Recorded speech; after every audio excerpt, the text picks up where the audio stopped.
Useful talk में आज हम बात करते हैं विटामिन ई।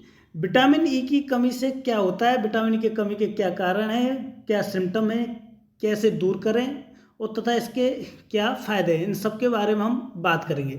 सबसे पहले बात करते हैं विटामिन ई हमारे शरीर में स्किन, नर्व और मसल्स, इन तीनों चीज़ों को मेंटेनेंस करने का काम करती है। यदि विटामिन ई का अपन यूज़ नहीं करें तो नर्व में ये हमारे पैरों में झुंझुनाहट, कंपन, चलने में बैलेंस नहीं बन पाना, पैरों का जैसी बीमारियां होने का खतरा रहता है।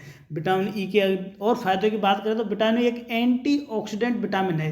एंटीऑक्सीडेंट विटामिन वो कहते हैं जो हमारे शरीर को इन्फेक्शन से मुक्त रखते हैं। विटामिन ई फ्री रेडिकल्स होते हैं, उनको स्टेबल रेडिकल्स में कन्वर्ट करता है।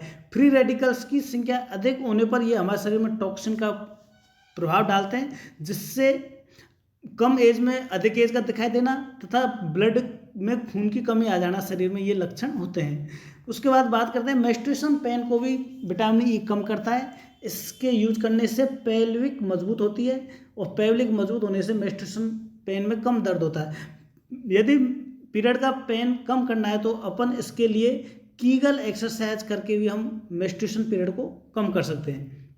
उसके बाद विटामिन ई से हमारे शरीर में रूखी रूखी सी होने लग जाती है तथा विटामिन ई के यूज करने से हमारे शरीर चेहरा पे एजिंग का प्रभाव नहीं आता, तो हमारा चेहरा जवान लगता है तथा रिंकल्स, जो चेहरों पे झुर्रियाँ, मुहासे, इनसे विटामिन ई का फ़ायदा होता है। वुंड हीलिंग में भी हमें विटामिन ई का बहुत फ़ायदा होता है। यदि वुंड हीलिंग में अपन विटामिन ई को कैप्सूल को डायरेक्ट भी लगा सकते हैं और जल्दी घाव भर जाता है। खुजली, ईचिंग, इनमें भी विटामिन ई का यूज किया जाता है। इससे हम मुंह से भी ले सकते हैं और डायरेक्ट भी अप्लाई कर सकते हैं कैप्सूल को। तथा हेयर फॉल्स में भी विटामिन ई मजबूत भूमिका निभाता है तथा हेयर फॉल में हम कैल्शियम तथा जिंक भी ले सकते हैं। वो भी हमें हेयर रिमूव, मतलब जो बाल झड़ते हैं उसमें जिंक और कैल्शियम का अपन यूज कर सकते हैं। तथा इसकी कमी से सबसे एक बीमारी होती है डिमेंशिया। डिमेंशिया में क्या होता है कि जो अपन मेमोरी होती है रिसेंट, जो अपन रिसेंट याद करते हैं वो ख़त्म हो जाती है तथा पुरानी यादें तो बनी रहती है लेकिन रिसेंट भूल जाते हैं। यह अधिक बुजुर्गों में होती है तथा बुजुर्गों में भी विटामिन ई का और भी अच्छा फायदा है, क्योंकि इनके जॉइंट पेन, बोन का कमज़ोर होना, इसमें विटामिन ई अच्छी भूमिका निभाता था। तब बुजुर्ग तंदुरुस्त फुर्तीदार रहते हैं विटामिन ई के कारण। विटामिन ई का मेन चीज़ जो फर्टिलिटी होती है, रिप्रोडक्टिव सिस्टम, जो नए कपल्स होते हैं उसमें ये सबसे अधिक सी बीमारी पाई जाती है। जल्दी माँ बाप नहीं बन पाते हैं तो उनको विटामिन ई का यूज करना चाहिए, क्योंकि विटामिन ई से एग और स्पर्म दोनों मजबूत होते हैं। एग को मजबूत करता है तथा स्पर्म को मजबूत करता है, जिससे फर्टिलाइजेशन होने के बाद बेबी भी अच्छा तंदुरुस्त होता है तथा फर्टिलाइजेशन के अधिक चांस, यदि स्पर्म मजबूत होगा तो एग से फर्टिलाइजेशन के अधिक चांस होंगे, कॉमन बात है। उसके बाद हम बात करते हैं कि विटामिन ई की कमी क्यों होती है, इसकी कमी होने के क्या कारण है।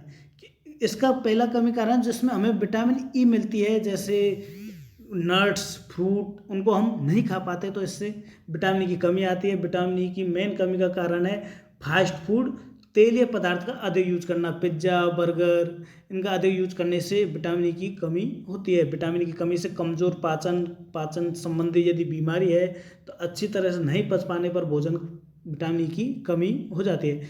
विटामिन ई एक अनुवांशिक बीमारी भी है। यदि माँ बाप में विटामिन ई की कमी है तो बच्चों में विटामिन ई की कमी के चांस बढ़ जाते हैं। यदि बच्चे में जन्म से विटामिन ई की कमी है, जन्मजात है, तो यह लास्ट एज तक रहती है, मरने तक रहती है तथा ये जन्मजात, मतलब शुरू में यदि बच्चे में जन्मजात हो गई तो इसके चांस रहते हैं कि ज़िंदगी भर यह बीमारी रहेगी।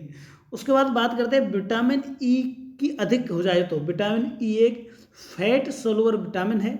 फैट सोलुबल होने की वजह से इसको अधिक यूज करने से ये जमने लग जाता है, शरीर में जमने लग जाता है, जिससे हमारे शरीर में अपच, पेट दर्द, ब्लीडिंग जैसे खतरा होने लग जाते हैं। विटामिन ई का यदि डेली यूज की बात करें तो विटामिन ई बच्चों में 3 साल के बच्चों में 6 mg तथा महिलाओं में 11 mg पर डे तथा पुरुषों में 15 से 20 mg अपन अडल्ट में यूज कर सकते हैं, 22.4 मैक इंटरनेशनल यूनिट मैक।